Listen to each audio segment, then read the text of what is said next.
Welcome to Zimmerman Podcast, episode 121. Today is week 9 in our new series, The Path Back to You. If you're new to this series, we're taking 1 year to discover how to become who we are meant to be. Each month, we dive into a new topic, and this month, it's exchanging ego for soul. Today, we're talking about how to remember who we are. Let's get started and take this next step on the path back to you. All right, you ready? Let's do it.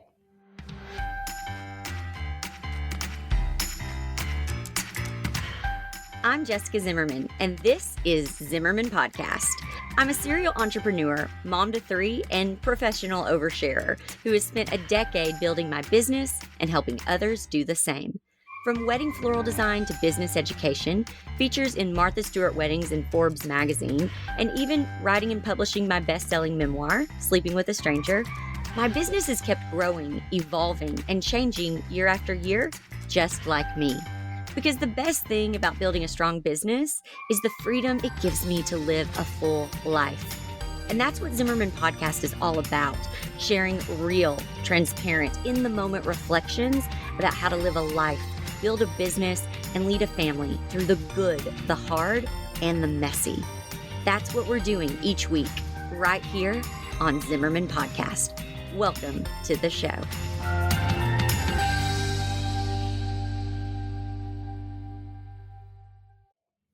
My kids recently lost their great-grandfather.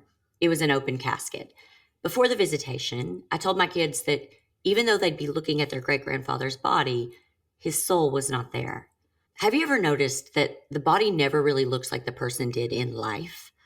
There are many reasons for this, but the most important one to me is that a body isn't really anything without a soul.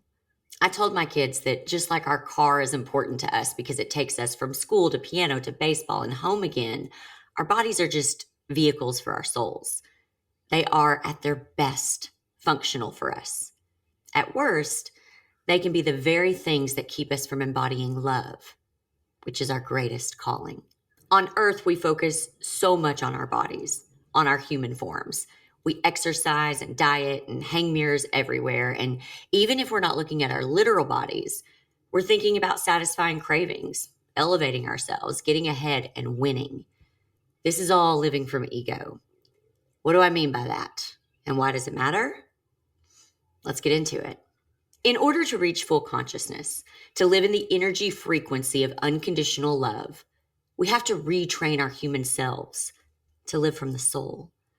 This is what I mean when I say unbecome, remember, return. Most human beings walking around don't remember their soul because it has been so covered up by our own human conditioning. Our egos get us ahead in the world. Our souls make life worth living. If you've been following along week by week, we just spent the past month talking about embracing the darkness. We sat with the trauma and looked our fear directly in the face. Next, we'll talk about limiting beliefs and how to shed those. But now, we need to understand the difference between our souls and our human bodies. This is an important in-between because before we can truly let go of our limiting beliefs, we need to understand why it's so important to do so and how our ego, much like our limiting beliefs, keeps us grounded and held back. Now, I don't even know if it's possible to live 100% from the soul, or if it's even recommended. Maybe those monks who fast for days and days and days have figured it out. But one of the most beautiful things I've experienced from living more from the soul is that you're never done. It's like learning and growing and healing. You never get to stop. In fact, stopping would be a kind of death. And this kind of soul life is much more peaceful. The things that bother the ego or work up the ego, they don't bother the soul. The soul truly knows that everything that is meant for it will come. It trusts the timing of the divine. There is no lack. There is no missing out. While the ego represents self-protection, the soul represents openness. While ego makes you fearful, soul makes you wise. While ego makes you self-centered, soul makes you generous. When I lived out of ego, I worked 14-hour days and I was obsessed with the grind. Now that I live more from the soul, I trust my desires, and I literally dance in the rain.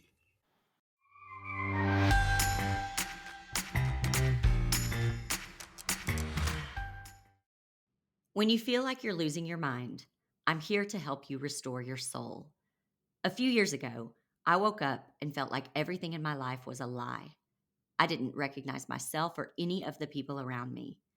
For the first time in my life, I questioned everything I had ever been taught or told.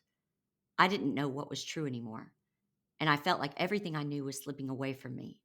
I went through a complete dark night of the soul until I was forced by something much more powerful than me and my fears to stop running from myself and start facing the truth.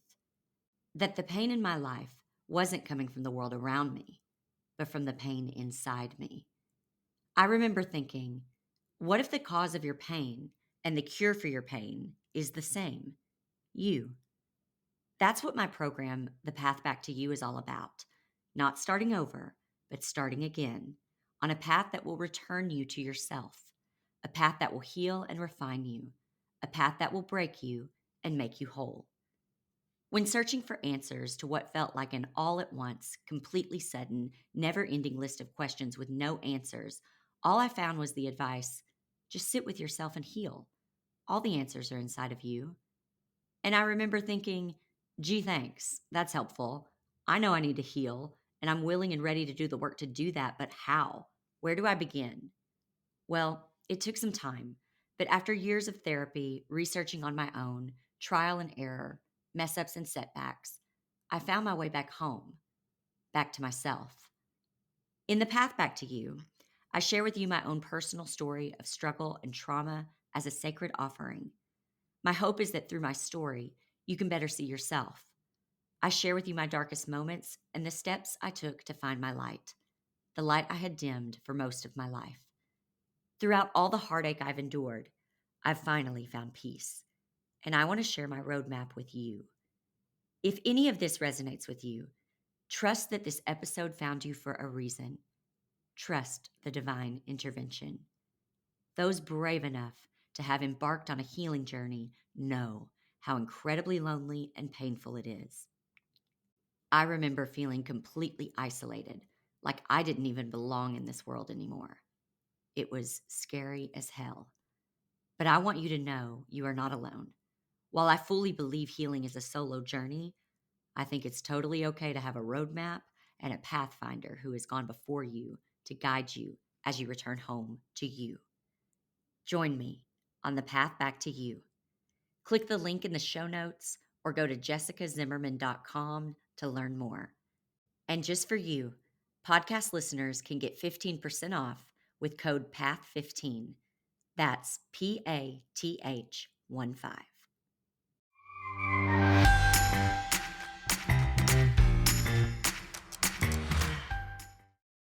Maybe my own experiences resonate and you're following along with that. Or maybe this soul and ego language sounds like some new age bullshit. But the idea of soul and ego isn't a new thing. Here's an excerpt that I want to read to you about soul and ego that was written almost a century ago. The soul is a true reflection of the spirit and is therefore pure. When the soul becomes identified with the body, it converts itself into the ego. In a worldly person, the ego is the guiding principle of all thoughts, feelings, and aspirations.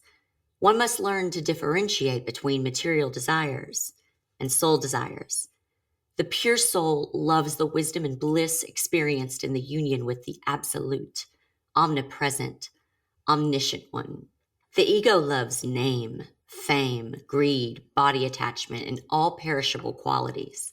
When the ego succeeds in persuading the mind to like the perishable comforts of the body, the mind becomes spiritually blind and no longer prefers the imperishable joys of the soul resting in omnipresence. That excerpt is from Inner Culture, published May 1939. It can be sudden, like it was for me, in the story that I share in my course, my program, The Path Back to You. If you're interested, go to jessicazimmerman.com to grab it. Or it can happen gradually, But at some point, you have to be done with the negativity that comes with living into ego. The process of ego death is painful, but it always leads to the peace and abundance that comes from living into soul. In many ways, I think we've become too comfortable with negative emotions.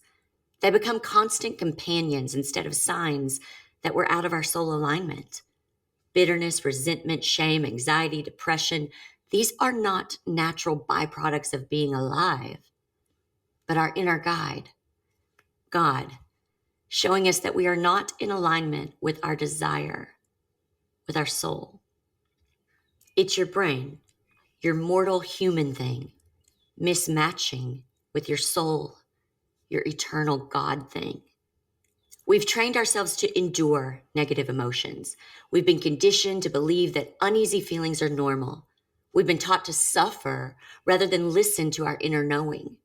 We've been told that this makes us tough, resilient, and this is how our ego breaks in because we're more worried about how we seem than how we feel. We'd rather be perceived as strong than feel safe. To get back to a simple idea that might crack this whole ego versus soul conversation open in your own life, I want to share something with you. During the very beginning of my time in the darkness, I read a book that was, I'll be honest, a bit heavy and dense, but it really began my transformation in seeing the separation between ego and soul. Here's just one of the many simple, incredible pieces of wisdom it shared. We grow up believing that we are our thoughts. Those thoughts we think, that's us. But we are not our thoughts. We are the ones observing our thoughts. This really helped me in beginning to separate ego from soul. In what ways am I believing that I am my thoughts? Where do my thoughts differ from my soul, my essence? If you want some practical ways to dig into the difference between soul and ego in your own life, as well as the title of this book, helpful journal prompts, and other resources, join my program, The Path Back to You. Go to jessicazimmerman.com to get started. Thank you so much for joining me today as we journey together on this path back to you. I hope what you learned resonated with you and you can take it with you into your week. If you're looking for more resources for the journey, go to jessicazimmerman.com. I'll see you right here next week for our next leg of the journey.